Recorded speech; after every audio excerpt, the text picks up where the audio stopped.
യേശുക്രിസ്തുവിൻ നാമത്തിൽ നിങ്ങൾക്ക് ഏവർക്കും സ്നേഹവന്ദനം. ഒരു പ്രാവശ്യം കൂടെ നിങ്ങളോട് ദൈവത്തിൻ്റെ വചനം സംസാരിക്കുവാനായിട്ട് എനിക്ക് ലഭിച്ച അവസരത്തിനായി, ഭാഗ്യത്തിനായി ദൈവത്തിന് നന്ദി പറയുന്നു. ഇപ്രകാരം നിങ്ങളോട് ദൈവത്തിൻ്റെ വചനം സംസാരിക്കുവാനായിട്ടും ദൈവത്തിൻ്റെ വചനവുമായി നിങ്ങളുടെ മുമ്പിലേക്ക് കടന്നു വരുവാനായിട്ടും നിങ്ങളുടെ ഭവനങ്ങളിൽ, നിങ്ങളായിരിക്കുന്ന സ്ഥലങ്ങളിലേക്ക് നിങ്ങളോട് ദൈവത്തിൻ്റെ വചനം സംസാരിക്കാൻ എനിക്ക് വളരെ സന്തോഷമുണ്ട്. ദൈവത്തിൻ്റെ വചനം സൗഖ്യമാക്കുന്ന വചനമാണ്. ദൈവത്തിൻ്റെ വചനം ബന്ധനം അഴിക്കുന്നതാണ്. ദൈവത്തിൻ്റെ വചനം ഇല്ലാത്തതിനെ ഉള്ളതുപോലെ വിളിച്ചു വരുത്താൻ കഴിവുള്ള സർവശക്തനായ ദൈവത്തിൻ്റെ വചനമാണ്. അതുകൊണ്ട് വളരെ പ്രാർത്ഥനയോടെ ഈ വചനങ്ങൾ ശ്രദ്ധിക്കുക, നിങ്ങളുടെ സ്നേഹത്തോടെ ഓർമ്മിപ്പിക്കുന്നു. പലർക്കും ഈ ശുശ്രൂഷ അനുഗ്രഹമാണ് എന്നറിയുന്നതിൽ വളരെ സന്തോഷിക്കുകയും ദൈവവചനത്തിലെ ധാരാളം കാര്യങ്ങൾ ഈ നാളുകൾ പഠിക്കുവാനായിട്ട് നമുക്കൊന്നിച്ച് ലഭിക്കുന്ന അവസരത്തെ വലിയ ഭാഗ്യമായിട്ട് നമ്മൾ കരുതുകയും വളരെ താല്പര്യത്തോടെ തുടർച്ചയായിട്ട് ഈ വചനം ശ്രദ്ധിക്കുവാൻ നിങ്ങളുടെ സ്നേഹത്തോടെ ഓർമ്മിപ്പിക്കുന്നു. അതുപോലെ കർത്താവിൻ്റെ വേലയ്ക്ക് വേണ്ടി വളരെ താല്പര്യത്തോടുകൂടെ ഈ സത്യം അറിഞ്ഞ ആളുകൾ, ഈ സത്യം തുടർന്നും അറിയാനായിട്ട് ധാരാളം ആളുകൾ നമ്മുടെ ചുറ്റുപാടുകളുണ്ട്. അവരെയൊക്കെ ഓർത്ത് നമ്മൾ പ്രാർത്ഥിക്കുകയും അതുപോലെ തന്നെ ആ സത്യങ്ങൾ അവരിലേക്ക് അറിയുവാനായിട്ട് മുഖാന്തരങ്ങളെ ദൈവം ഒരുക്കേണ്ടതിനായിട്ട് നമുക്ക് ദൈവത്തോടെ പ്രാർത്ഥിക്കാം. പ്രത്യേകിച്ച് ഈ ഭാരതഭൂമിയിൽ ധാരാളം ആളുകൾ യേശുവിനെ, അവൻ്റെ സ്നേഹം, അതുപോലെ തന്നെ അവൻ നൽകുന്ന സൗജന്യമായ സമാധാനം, സന്തോഷം അറിയാത്തവരായി ധാരാളം ആളുകൾ നിരാശയിലും അതുപോലെ തന്നെ ജീവിതത്തിൽ ഒട്ടും സന്തോഷമില്ലാത്തവരും സമാധാനമില്ലാത്തവരായി ധാരാളം ആളുകളുണ്ട്. എന്നാൽ അവർക്ക് സൗജന്യമായി യേശു കൊടുക്കുന്ന സമാധാനവും സന്തോഷവും നാം അറിഞ്ഞ ഈ വലിയ സത്യം അവർക്ക് നൽകുവാനായിട്ട് നമുക്ക് പ്രാർത്ഥിക്കുകയും പ്രവർത്തിക്കുകയും ചെയ്യാം. ഭാരതത്തിൻ്റെ പ്രത്യേകിച്ച് വടക്കൻ ഗ്രാമങ്ങളിൽ, സുവിശേഷം എത്തിയിട്ടില്ലാത്ത സ്ഥലങ്ങളിൽ സുവിശേഷ വേലയ്ക്കായിട്ട് ഒരുക്കമുള്ളവരായി പ്രാർത്ഥനയോടെ ധാരാളം ആളുകളെ ദൈവത്തിൻ്റെ വചനം പറയുന്നു, കൊയ്ത്ത് വളരെയുണ്ട്, സത്യം വേലക്കാരോ ചുരുക്കം എന്ന് പറഞ്ഞിരിക്കുന്നു. അതുകൊണ്ട് നിങ്ങൾക്ക് ഈ വേലയുമായിട്ട് ബന്ധപ്പെടുവാൻ താല്പര്യമുണ്ടെങ്കിൽ, ഈ ശുശ്രൂഷയുമായിട്ട് ബന്ധപ്പെടുവാൻ താല്പര്യമുണ്ടെങ്കിൽ ഈ സ്ക്രീനിൽ കാണുന്ന നമ്പറിൽ നിങ്ങൾ കോൺടാക്റ്റ് ചെയ്യണം. നിങ്ങളുടെ ദേശത്ത് ഷാലോം മിനിസ്ട്രിയുടെ ഒരു സഭയോ അല്ലെങ്കിൽ ഒരു ശുശ്രൂഷയോ ആവശ്യമുണ്ടെങ്കിൽ ഞങ്ങളുമായിട്ട് നിങ്ങൾക്ക് ബന്ധപ്പെടാം. നിങ്ങളുടെ ദേശത്ത് നിങ്ങൾക്ക് ആത്മീയമായ കൈത്താങ്ങ് നൽകുവാനായിട്ട് താല്പര്യമുണ്ട്. നിങ്ങൾക്ക് ആ വിധത്തിൽ താല്പര്യമുള്ളവർ ഞങ്ങളുമായിട്ട് ദൈവവേലയിൽ ഒരു സഭയുമായിട്ട് ബന്ധപ്പെട്ട് നിൽക്കുന്നില്ല അങ്ങനെയുള്ള സഭകൾ, അങ്ങനെയുള്ള വ്യക്തികൾ, അങ്ങനെയുള്ള ദൈവത്തിൻ്റെ ദാസന്മാർക്ക് കർത്താവിൻ്റെ വേല ചെയ്യുവാനുള്ള എല്ലാ പ്രോത്സാഹനങ്ങളും ഞങ്ങൾ നൽകുവാനായിട്ട് താല്പര്യമുണ്ട്. നിങ്ങളുടെ വിലയേറിയ താല്പര്യത്തോടുകൂടെയുള്ള സഹകരണം ഞാൻ പ്രതീക്ഷിക്കുന്നു. ഈ ദിവസങ്ങളിൽ നിങ്ങൾ ഈ ശുശ്രൂഷയെ ഓർത്തുകൊണ്ടും പ്രാർത്ഥിക്കണമേ. നമ്മൾ പഴയ നിയമ ദേവാലയത്തെക്കുറിച്ചാണ് കഴിഞ്ഞ ചില നാളുകളായിട്ട് ചിന്തിച്ചു വന്നത്. അതിൻ്റെ അവസാന ഭാഗങ്ങളിലേക്ക് നമ്മൾ വരികയാണ്. അതിപരിശുദ്ധ സ്ഥലത്ത് ദൈവത്തിൻ്റെ നിയമപ്പെട്ടകത്തിന് മുകളിൽ ഇറങ്ങി നിൽക്കുന്ന ദൈവ തേജസ്സിനെ കുറിച്ച് നമ്മൾ ധ്യാനിച്ചു വരികയായിരുന്നു. അങ്ങനെ പറഞ്ഞപ്പോൾ അത് പ്രധാനമായിട്ടും തേജസ്സും മേഘവും മൂടിയിരുന്നതായിട്ട് നമുക്ക് വചനത്തിൽ നിന്ന് നമുക്ക് പഠിക്കുവാൻ കഴിയുന്നു. ദൈവ തേജസ്സിനെ കുറിച്ച്, ദൈവത്തിൻ്റെ ആ സാന്നിധ്യത്തെക്കുറിച്ച് നമ്മൾ ചിന്തിക്കുമ്പോൾ നമ്മളെ സന്തോഷിപ്പിക്കേണ്ട ചില പ്രധാനപ്പെട്ട കാര്യങ്ങൾ പറഞ്ഞ് ഞാൻ മുമ്പോട്ട് കടന്നു പോകാൻ ആഗ്രഹിക്കുകയാണ്.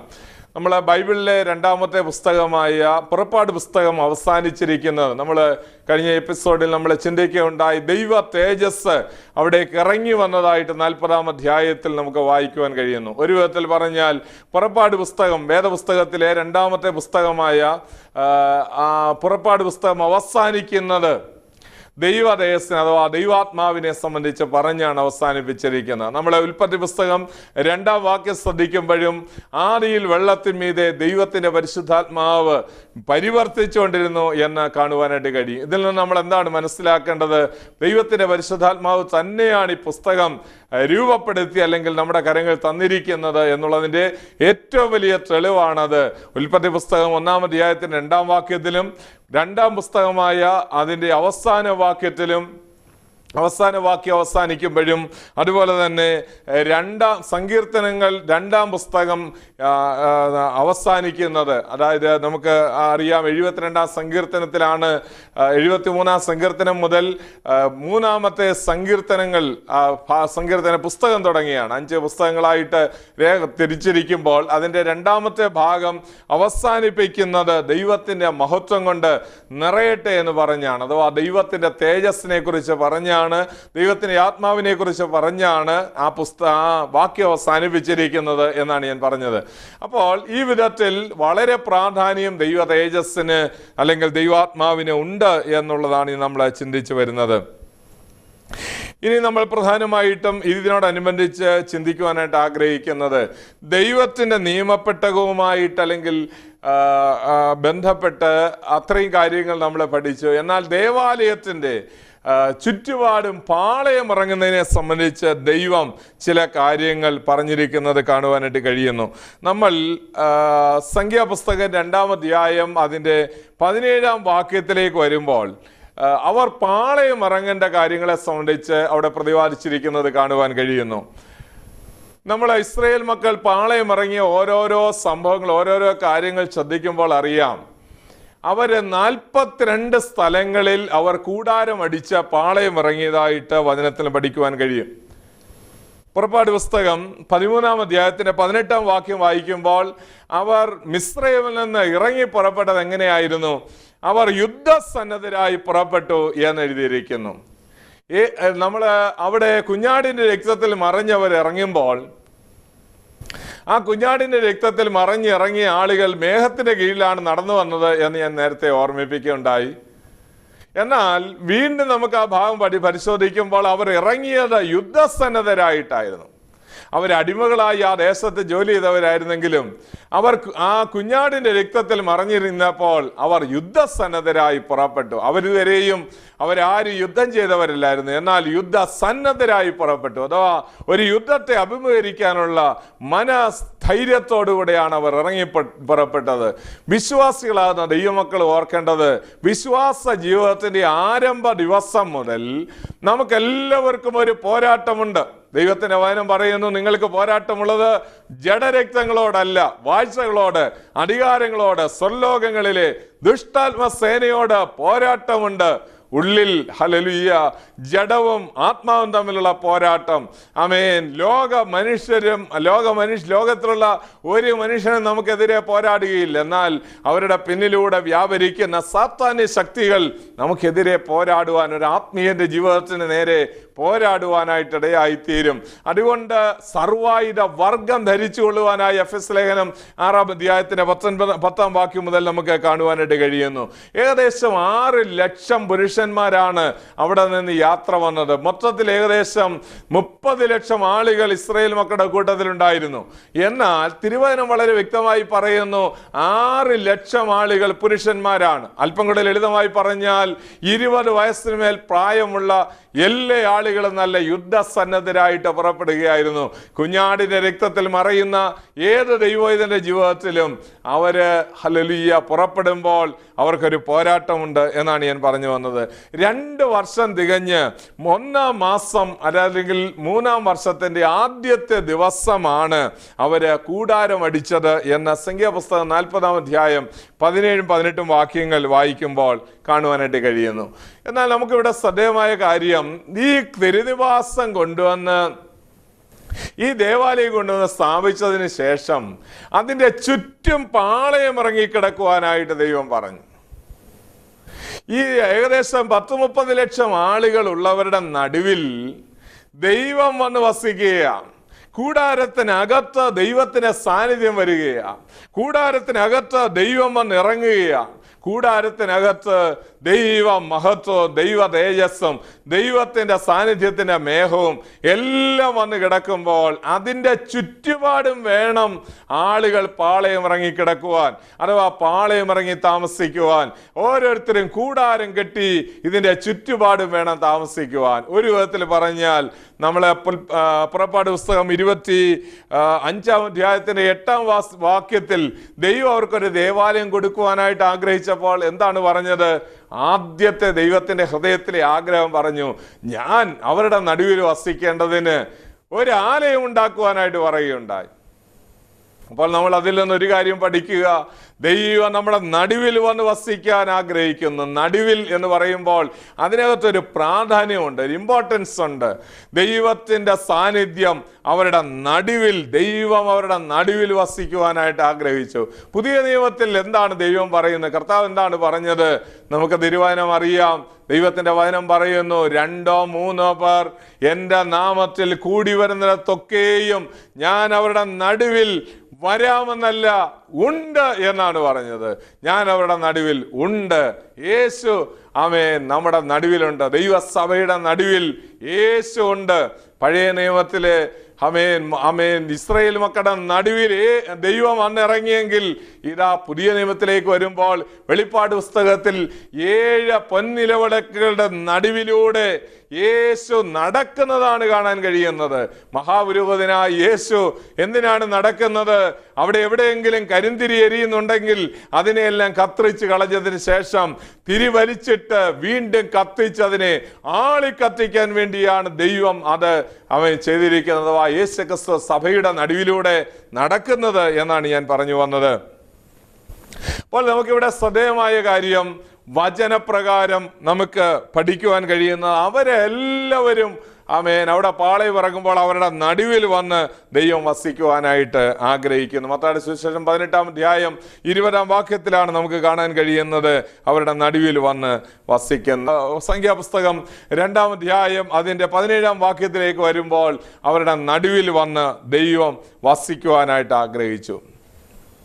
മാത്രമല്ല, നമ്മൾ ദൈവവചനം വായിക്കുമ്പോൾ ആ ഭാഗം ധ്യാനിക്കുമ്പോൾ വീണ്ടും നമുക്ക് മനസ്സിലാക്കുവാനായിട്ട് കഴിയുന്നത്, ആലയത്തിൻ്റെ തൊട്ടടുത്ത് ആമേൻ പാർക്കുവാനായിട്ട് പറഞ്ഞത് ആരോടാണ്? ആലയത്തിൻ്റെ തൊട്ടടുത്ത് വന്ന് പാർക്കുവാനായിട്ട് പറഞ്ഞ കൂട്ടര് ലേവി ഗോത്രമാണ്. ഈ ലേവി ഗോത്രത്തിന് മാത്രം ദൈവം ഒരു നല്ല ഭാഗ്യം കൊടുത്തിരിക്കുന്നു. ദേവാലയത്തിന്റെ തൊട്ടടുത്ത് താമസിക്കാം.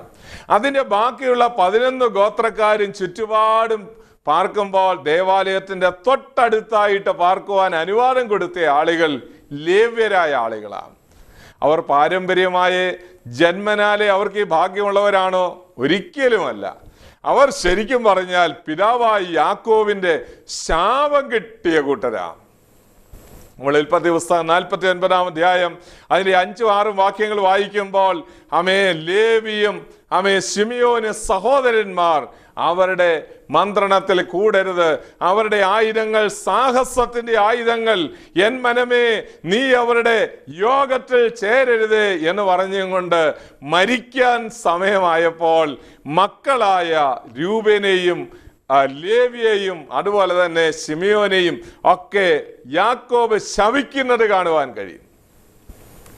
ഒരു വിധത്തിൽ പറഞ്ഞാൽ അവർ ശാപഗ്രസ്തരായ ആളുകളായിരുന്നു, ശാപം പേറിക്കൊണ്ട് നടന്ന ആളുകളായിരുന്നു. എന്നാൽ അവർക്ക് എപ്പോഴാണ് ഈ വലിയ ഭാഗ്യം കിട്ടിയത്?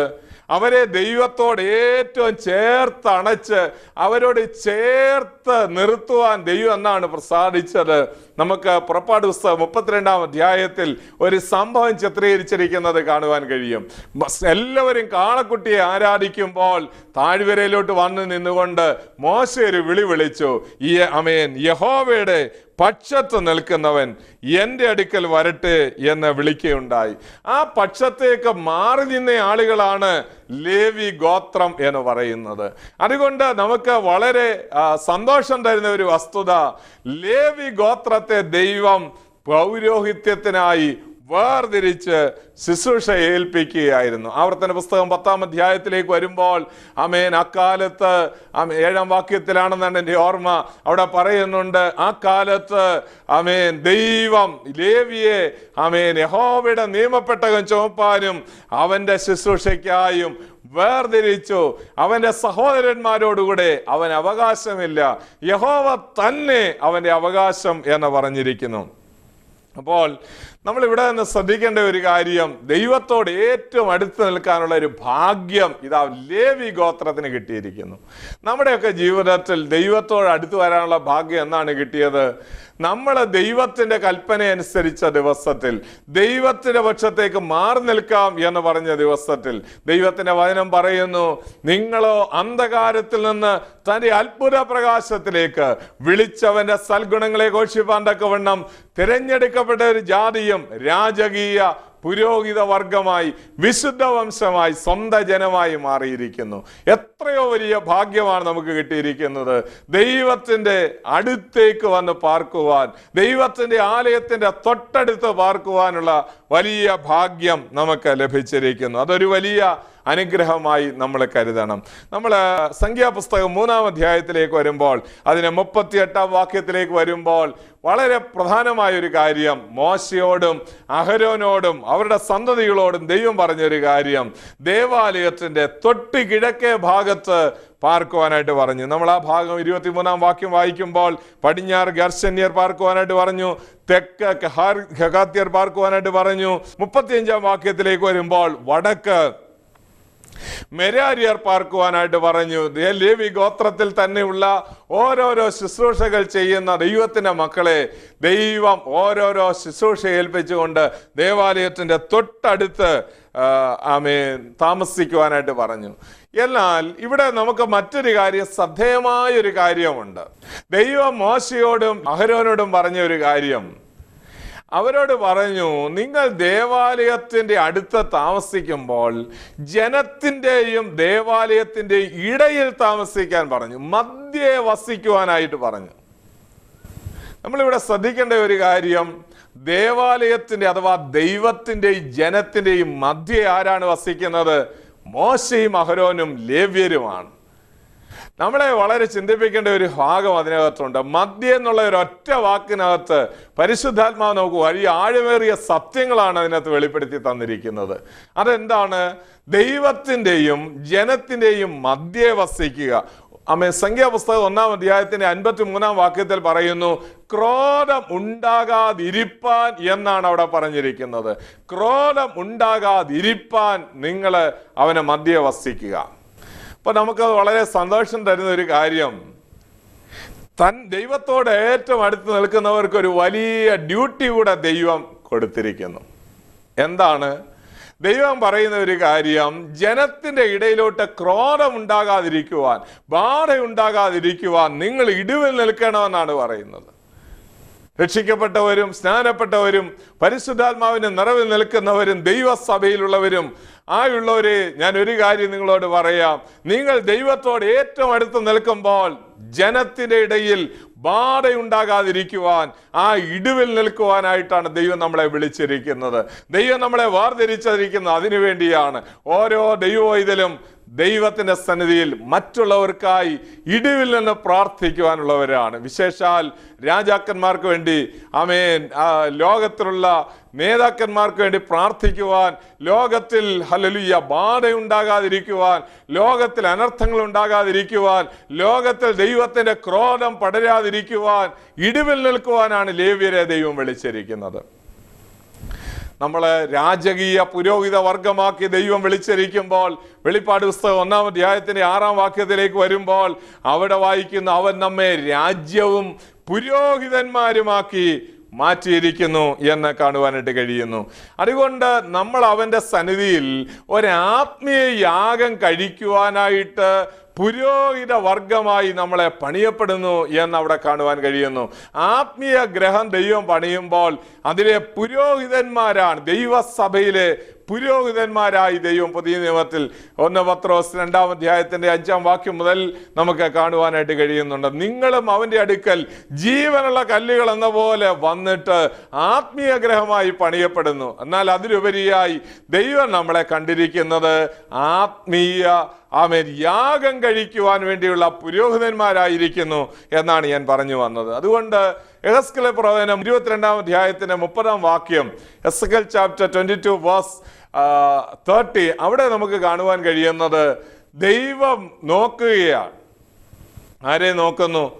ദൈവം നോക്കുന്നത് ഹല്ലേലൂയ ദൈവത്തിന്റെ സന്നിധിയിൽ ജനത്തിന് വേണ്ടി മതിൽ കെട്ട ഇടിവിൽ നിൽക്കുവാനായി ഞാൻ അവരുടെ ഇടയിൽ ഒരു പുരുഷനെ അന്വേഷിച്ചു, കണ്ടില്ലതാനും എന്നാണ് പറയുന്നത്.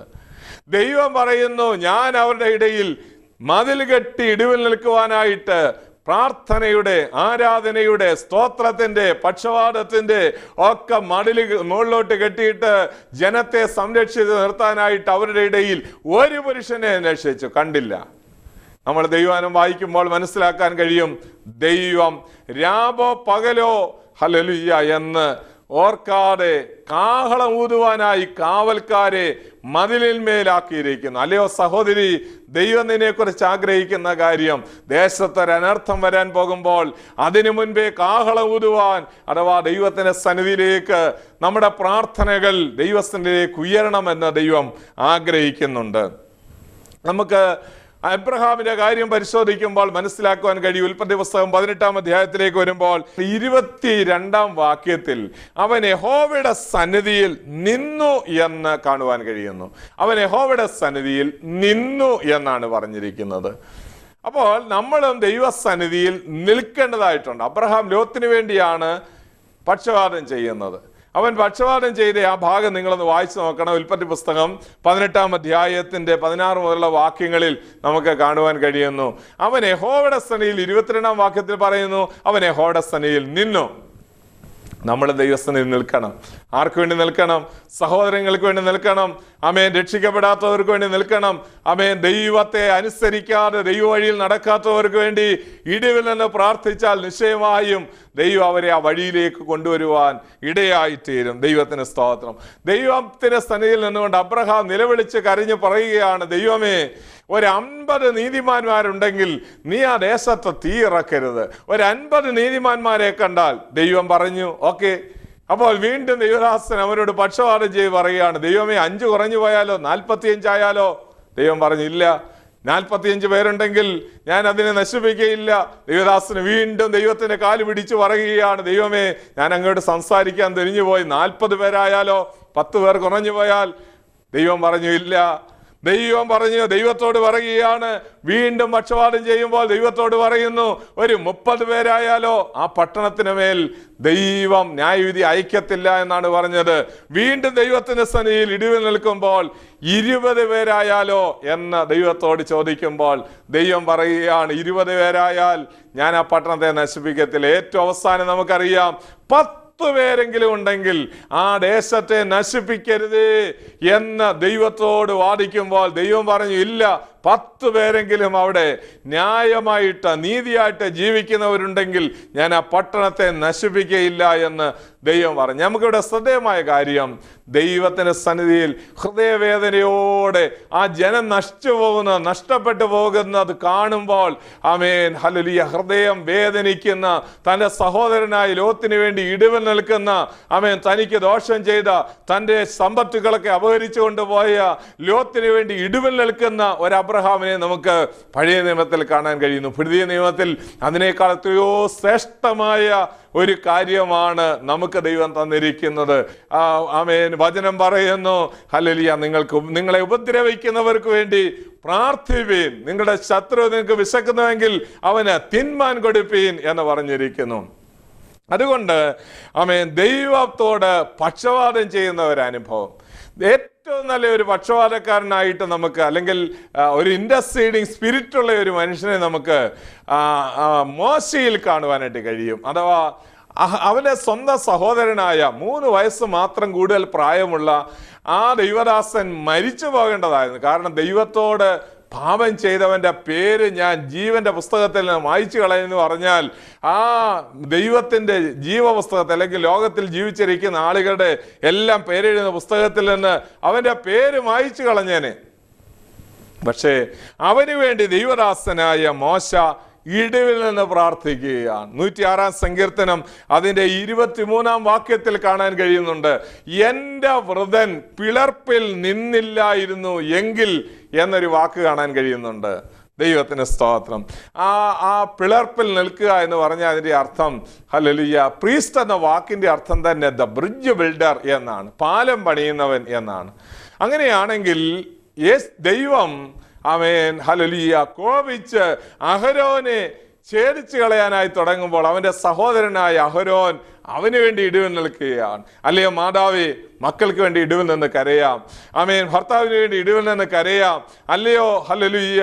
ആമേൻ. യൗവനക്കാരാ, നീ നശിച്ചു പോകാതിരിക്കുവാൻ ചിലരെങ്കിലും ആമേൻ ഇടിവിൽ നിന്ന് നിനക്ക് വേണ്ടി കരയുന്നുണ്ട്. അതുകൊണ്ടാണ് നീ രക്ഷപ്പെട്ടു പോകുന്നത്. ദൈവത്തിന് സ്തോത്രം. ഈ ലോകത്തിൽ ഹല്ലേലൂയ എല്ലാവർക്കും ചെയ്യാൻ കഴിയുന്ന, ദൈവമക്കളാകുന്ന എല്ലാവർക്കും ചെയ്യാൻ കഴിയുന്ന ഒരു കാര്യമാണ് ഇടിവിൽ നിന്ന് മധ്യസ്ഥത അണച്ച് പ്രാർത്ഥിക്കുക. നമ്മള് യേശുക്രിസ്തുവിന്റെ ജീവിതത്തിന്റെ അന്ത്യസമയം വരെയുള്ള കാര്യങ്ങൾ ശ്രദ്ധിച്ചാൽ അറിയാം, അവന്റെ അവസാന നിമിഷങ്ങളിൽ യേശു എന്താണ് ചെയ്തത്?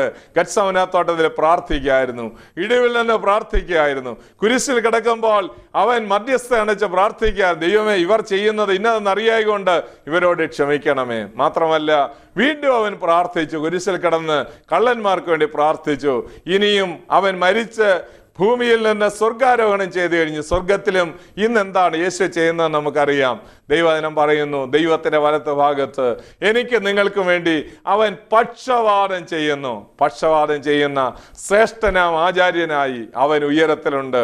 നമുക്കും അതേ പാത പിന്തുടരാം, പക്ഷവാദം ചെയ്യാം. അനേകർക്ക് വേണ്ടി ജനത്തിൽ ക്രോധമുണ്ടാകാതിരിക്കുവാൻ ലേവ്യർ അവരുടെ നടുവിൽ വസിച്ചു. കൂടാരത്തിന്റെ ചുറ്റുപാടും ലേവ്യർ വസിച്ചതുപോലെ നമുക്ക് ലോകത്തിനും ദൈവത്തിനും ഇടയിൽ ആമേൻ വസിക്കാം. ദൈവത്തിന്റെ ആത്മാവ് അതിനായി നിങ്ങളെ ഓരോരുത്തരെയും സഹായിക്കട്ടെ എന്ന് പ്രാർത്ഥിച്ചുകൊണ്ട് ഞാൻ എൻ്റെ വാക്കുകളിൽ നിന്ന് വിരമിക്കുന്നു.